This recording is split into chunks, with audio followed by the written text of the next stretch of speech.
If you want to paint your flowers for Mary, you could use tempera or acrylic paint, whatever you have at home of those kinds, or you can use watercolor paints, and you might have your watercolor still from when you used to have them for art. So either one would be great. You're going to need water and a brush either way. If you don't have any paint and you want to use markers as paint, I will also show you how to do that. But what you would need for that is foil, water and a brush, and markers, washable markers. Let's start with our paper, and we are going to be using liquid paint. So as you can see on this plate, I poured out some liquid paint. So we're going to use swirls to make these look like roses.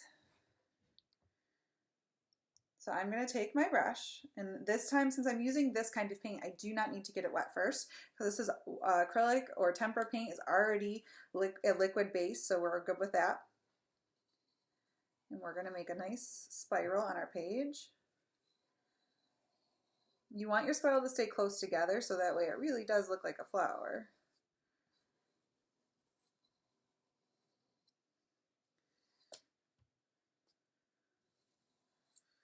Okay, I'm going to put one there. Now maybe I would want this to have two tones to it. So maybe I want it to have pink, but also red with it or purple with it. To do that, I grab my other color out, make a little pile of that paint.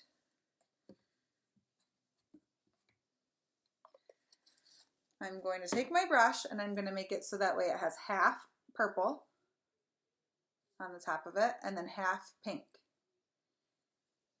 So as you can see, I have both those colors on my brush. I'm going to start my spiral again.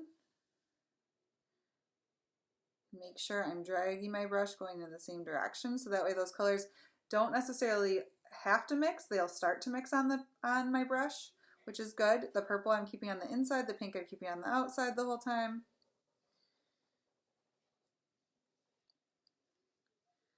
If you need to get more paint, that's totally okay.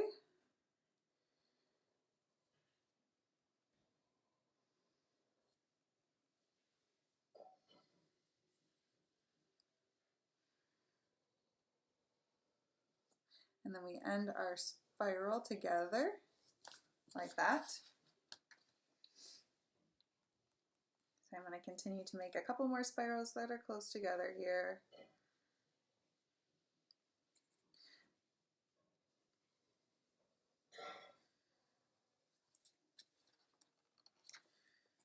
One more here. Actually, I think this one I want to make just purple, so I'm going to wash off my brush in my water, dry it off, because it does not need to have a wet brush.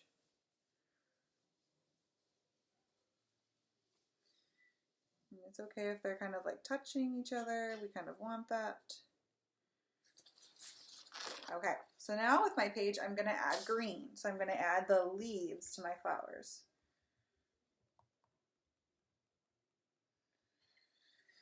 So I'm going to take my green and make some placed leaf shapes, just kind of like an oval with a pointy edge.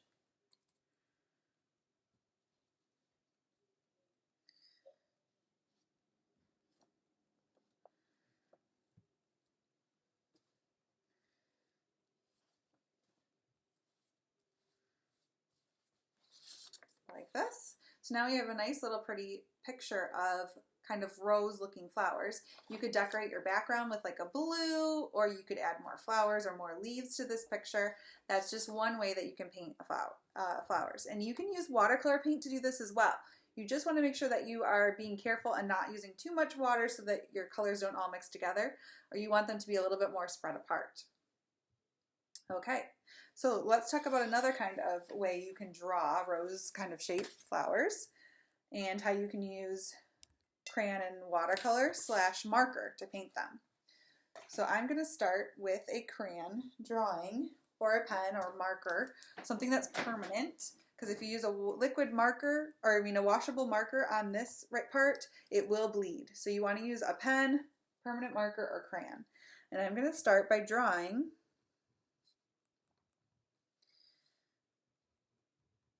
kind of like just a oval circle shape in the middle of my page. Then I'm going to make some lines going around, just like this. I have 3 lines kind of surrounding it. They kind of extend past each other, which is good. I'm going to choose another area. We're basically just closing up all of these spots here.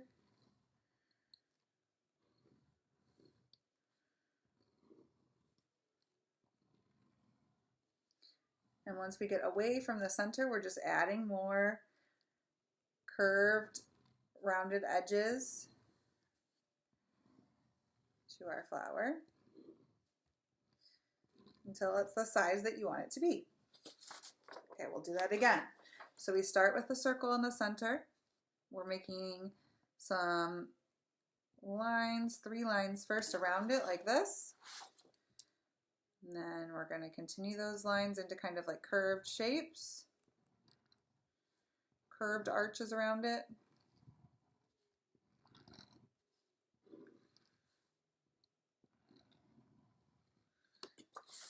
Like that. There's 2 flowers. I'm going to make 1 more here, but this one I'm going to make small.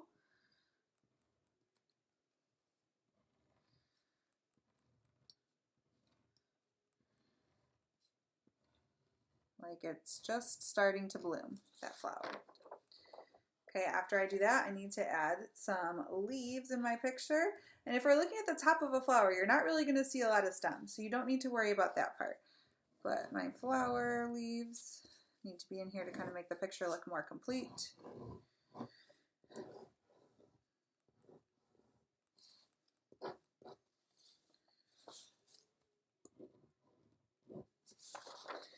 Like so. For coloring, let's talk about how to do it with marker and also how to do with just watercolor paint. Watercolor paint obviously just uses water and a palette brush.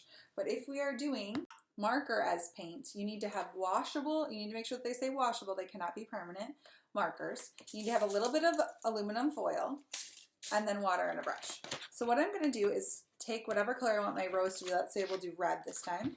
And I'm going to color on my foil a patch of red. So that way I have it to use, a good sized patch. Now I'm going to use my brush with water, and my brushes are the kind of brush that has water in it, but you can do the same thing like I use this brush and dipped it in water. That would be fine too. And I'm going to take this and touch on that little patch where we made marker print, and now I can paint with the marker. If I run out of color, I don't want to put the marker right back in that spot. I want to choose a new spot on the page.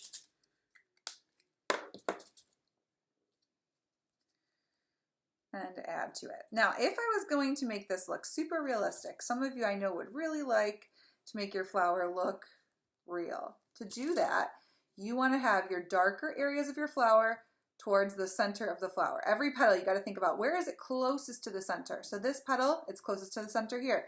This petal, closest to the center here.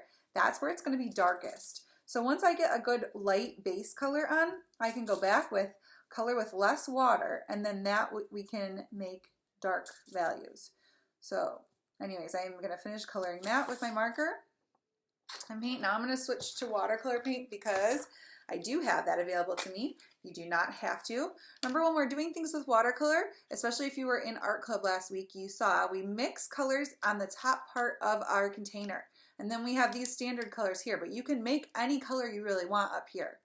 So I'm going to make a darker red for that flower. The key is letting things dry for a few minutes before you go right back into it. And I'm going to add the darker color, like I talked about, closest to the center every petal. So this is going to make it look really a lot more realistic. Now the center flower is going to be the darkest part of the flower.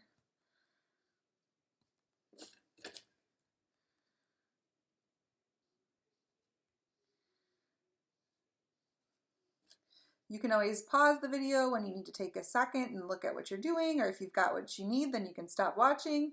You could rewind. That's why we do these videos, so that way you can see how to do all the steps and go back when you need to. So now my flower has some value to it, some darker parts and lighter parts. And then I'll go through and I'll paint my green leaves and paint a background color. Remember when you're doing things with watercolor, if I just paint this, should I paint right next to it? No, I need to let that part dry. So maybe I would work on this flower and then go on to the leaves. And then once all of that is dry, I can start painting the background. But if you paint right next to something that's wet, it will bleed and then the colors will all mix together. If you use crayon, that helps fix that problem because it makes a block. So then the paint can't escape where the area of the crayon is. So that's always good for drawing with watercolor. Okay, so those are a couple good techniques for how to make some flowers for your Flowers for Mary. I would love to see what you guys come up with and what you do. So please share your photos on your Art Google Classroom so that way I can see what you have done and how you make your awesome Flowers for Mary. Bye, boys and girls. Have a great week, and I can't wait to see what you do.